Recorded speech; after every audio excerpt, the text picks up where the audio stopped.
We not that nice. Step in the seat, movement. All right, man. Step in the seat. It's just that. Oh, the anchor not working.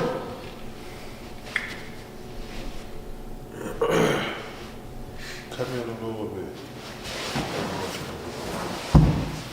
Yes. You know, the Jay Leno show. Yeah. David Letterman. Got a magnificent show for you tonight.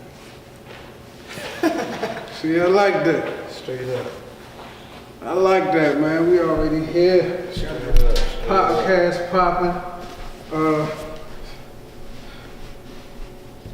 Straight up. And what's the site name again? That's capitaldigitalmedia.co. That's Capital Digital Media. .co. Not .com, but .co. As in company. Y'all already know what it is. Yeah, about radio, man. We here with Don. Pete in the building. And we just, you know, what we do is we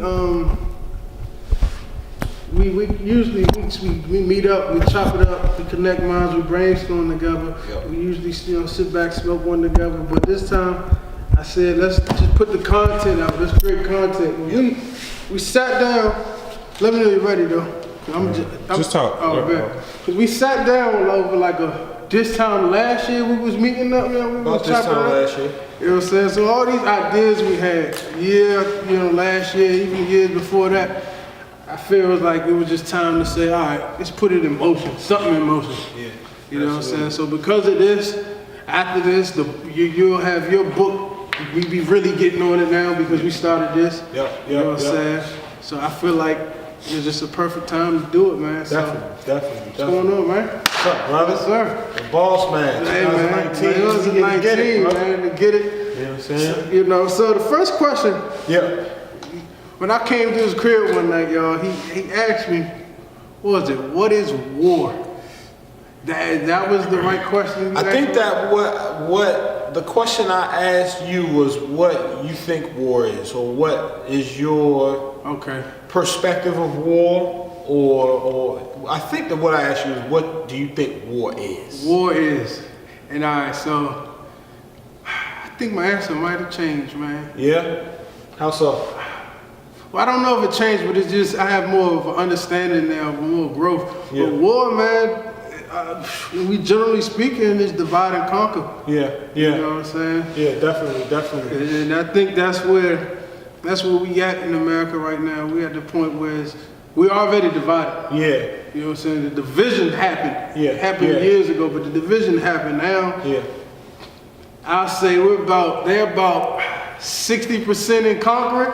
Yeah. Is that a good ratio? I'll probably say, man, they got a good the subjugation, full subjugation is at 57% to 58% right now. We're on the edge. I don't want to give it 60 because I got faith, you know what I mean? And you know us people of color, we kind of we're more spiritual than others. I don't want to toot my own horn, you know, toot our horn as a community, but we're in tune with these things. So man, I think that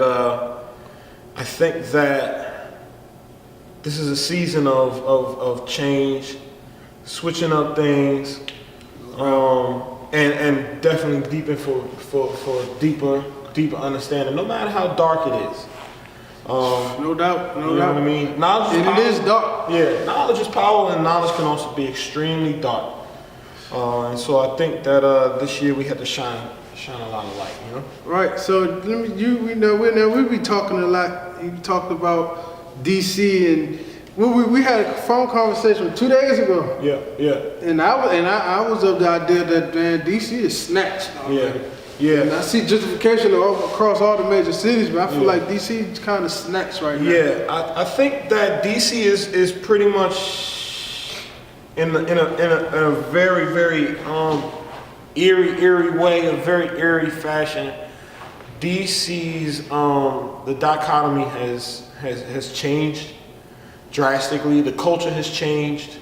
We're no longer in the days of Chocolate City, Barbecue Day, Georgia Avenue Day, all those things that were really grassroots in nature in DC are now gone, and it's very peculiar. I don't want to say it's interesting because it's just, you know, museums are interesting, exhibits are interesting. Well, yeah, this is peculiar and a bit frightening to see how much control we don't have.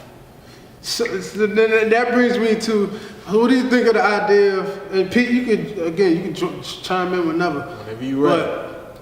What about the idea of we bind up, so we in the PG area. Yeah. And I say on my show all the time, why don't we just, we get kicked out of DC, why can't we just buy up PG? Well, Is that possible to you? Like, we can just buy the whole outside region? I think that what I constantly refer when I get into these conversations, mind you, ladies and gentlemen, I am no PhD, I don't have my doctorate, my bachelor's, none of that. But I was raised by two Washington D.C. lawyers, and I take the time I was trained by them to take my time in processing information. And in doing so, when you step back and you follow where these things have gone, PG County is supposed to be the pinnacle of the black intelligentsia. There were nothing but doctors and lawyers living in PG County at one point, and I am not sure what happened, although there's a number of things we could turn to. It could be isolationism. But I said, they're still there. They're still there, but so then this is what I said. That PG County is the richest, most black, and also the most violent suburban community in the United States. And it has been like that for Second most. second most. You said second most violent? Most violent, second richest. All together, second richest. Because what? Second richest violent for black Americans. Okay, second. What is number one? Atlanta. Okay. That would make sense. That would make sense. Bigger. That's probably why. But even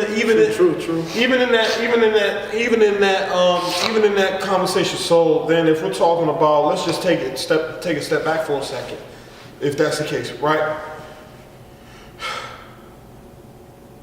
PG County, even still, might have the highest concentration of rich black neighborhoods per capita.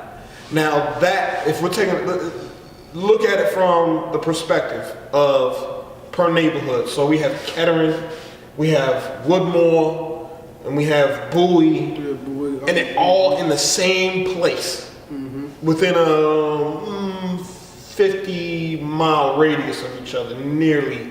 20 miles, Roughly 20 miles. Roughly radius. 20 miles within in that range. Right. And we have yet to retain true wealth in this community. We have yet to retain true wealth, generational wealth in this region.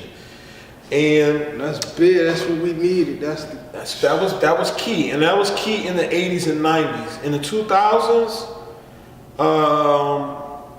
we watched the housing bubble burst, and we watched the black wealth bubble burst with it.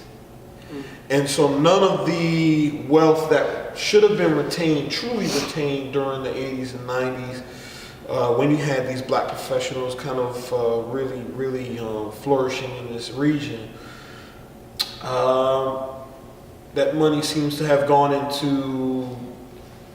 You're looking at it, you're kind of looking at it, but it went into Denali's, Mercedes-Benz, and it didn't go into nation building a community. Right. Building a community that was actually right in front of our face. Mind you, the 80s and 90s were very rough on us.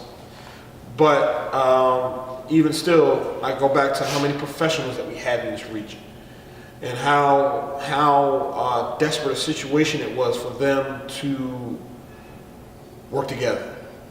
And needed to work together, and so now we are having to pick up the pieces of a lot. Us as young men, young women in the current day, 2019. Again, this is has to be the year of enlightenment. Pete, you could grab me. We can still rap, but go ahead, I'm listening. But this has to be the year of enlightenment because you know, in 2020, you know, there's going to be a great political change, and there has to be a great political change. But we have to be involved with these things. We have to be involved. Right. We're truly We involved. do, and that's that's major. You know, again, that's all I think that's all I'm preaching on now, man. This generational wealth, building a legacy. You know what I'm saying? Because that is key. And so like on the show, when I meet different people and everybody's depressed about the government shutdown, I'm like, listen, this is the best time to get it right now. You know what I'm saying? Especially within our community. Yeah. Because they're fighting against it within themselves. Their government is falling. Their world is falling. Yeah. So because their government is falling, build our own government instead of trying to get into their burning building. Yeah. Or whatnot, and trying to fix their problem, put out their fires. That's very key what you just said. That quotation, burning building. Right before Martin Luther King. Martin Luther King was assassinated, that was one of the last things he said, was that I fear that I may have integrated my people into a burning building. And I mean, we can kind of play around with what that means, you know. I mean, but straightforward, that's what true. And that's why they killed him off of that right there, because he woke up into a different consciousness. Yeah. And at first, they was cool with